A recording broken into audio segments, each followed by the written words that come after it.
0:30 левая дорожка и по правой дорожке участник под номером 777.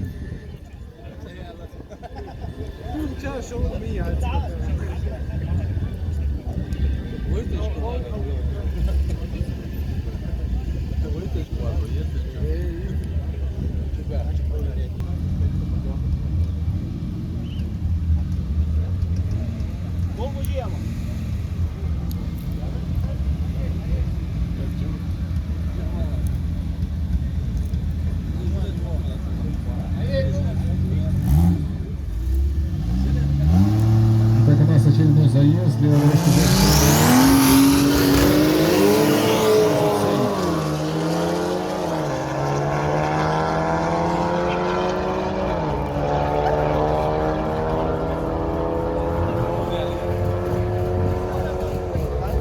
И у нас есть результат. Участник под номером 777 показал время 13:178.